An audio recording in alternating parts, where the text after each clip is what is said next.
5.4 million Americans are living with Alzheimer's disease, and according to the Florida Department of Elder Affairs, there are 5,700 probable cases in Escambia County and 2,082 in Santa Rosa County. Alzheimer's disease is the sixth leading cause of death in the U.S. and unfortunately the only cause of death among the top 10 in the United States that cannot be prevented, cured, or even slowed down. Here to educate us on Alzheimer's disease is geriatrician Dr. Donna Jacobi. Thank you for being here. You're very welcome, Jeff. Well, first I just want to thank you for everything you do for the Council on Aging. You've been on our board for a long time and just help us out in so many ways, and appreciate you bringing your expertise to this conversation. You're welcome. Well, November is Alzheimer's Disease Awareness Month, so why do you feel it's important to increase awareness of this disease? Well, I think you've given us numbers for the current situation, but the numbers are only going to grow. As we're living longer, the older you get, the more likely you are to have the disease. But we also have us baby boomers headed to older age. And people talk about the tsunami that's going to come with Alzheimer's. The numbers we have now cost around $200 billion a year. They're saying by 2050 it will be over $1 trillion in cost just to care for Alzheimer's. So raising awareness so that people help advocate for more research. We have to find a way to prevent, if at all possible, because treatment is so difficult. It's such a complex disease. And then we just need people supporting the many caregivers. Most caregivers are personal, family, non-paid folks. Right, and one of the most important things for taking care of the patient is to take care of that caregiver. Right, very, very good points. I've seen some statistics or projections for just the state of Florida, and it's just,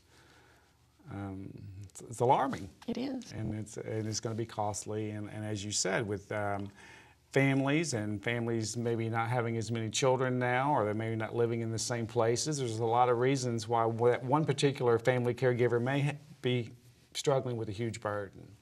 So let's talk about just how this is defined. I know a lot of times people, even kind of joke about, oh, I'm getting forgetful. Is that normal? And what is Alzheimer's as far as a clinical definition? Alzheimer's is dementia.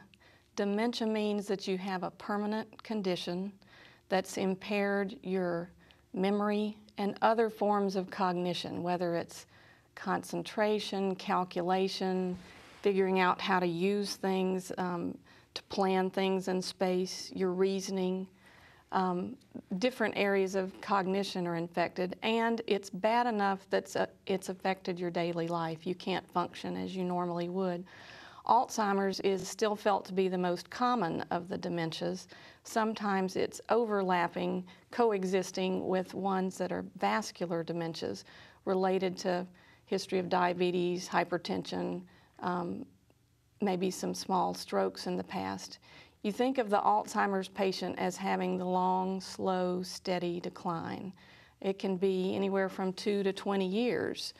But it's kind of a gradual thing where you may not even realize anything's going on until folks are fairly advanced.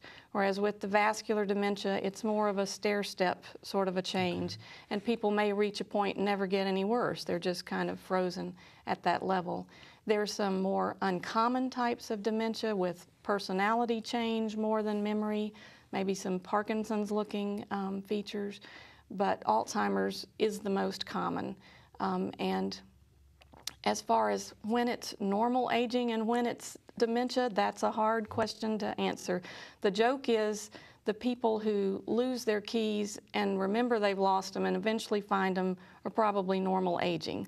The ones who lose their keys and don't care, maybe that's when you start thinking about dementia. It's a very simple example. I'm sure it's very simplified, but very it simplified. kind of puts it in perspective. Well, what would a family member might be on the lookout for or notice, and where do they go from there?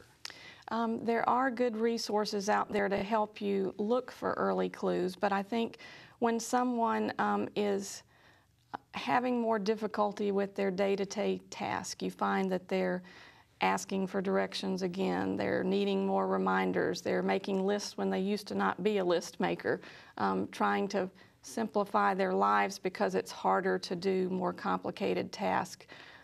Those are things you start thinking about.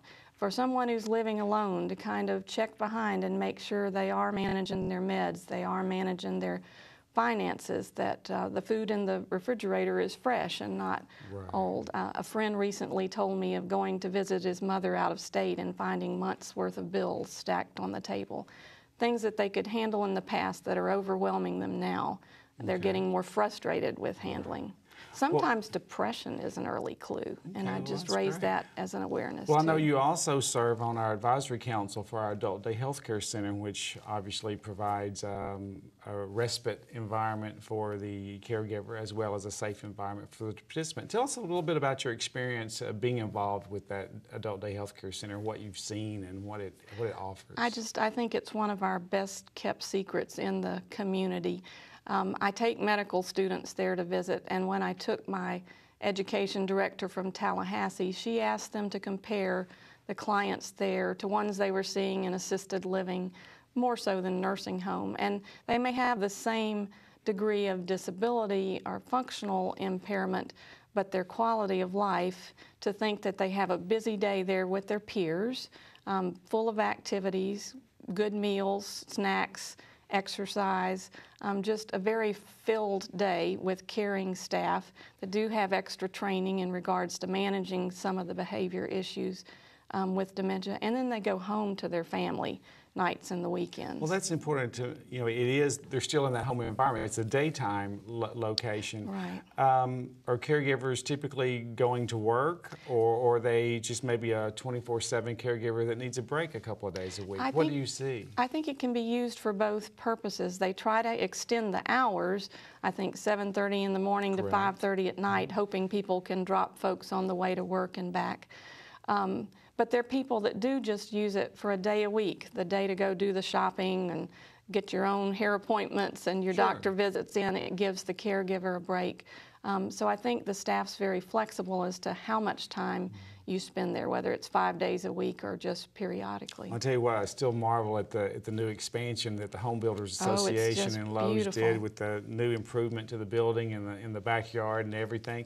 How can someone find out a little bit more, or maybe come in and talk with Sandy and take a tour? Sandy Holtry, the RN I've worked with for many years, long before daycare days, and she'll be glad to sit down and go over it with people, show them the facilities. I think people tend to wait too late.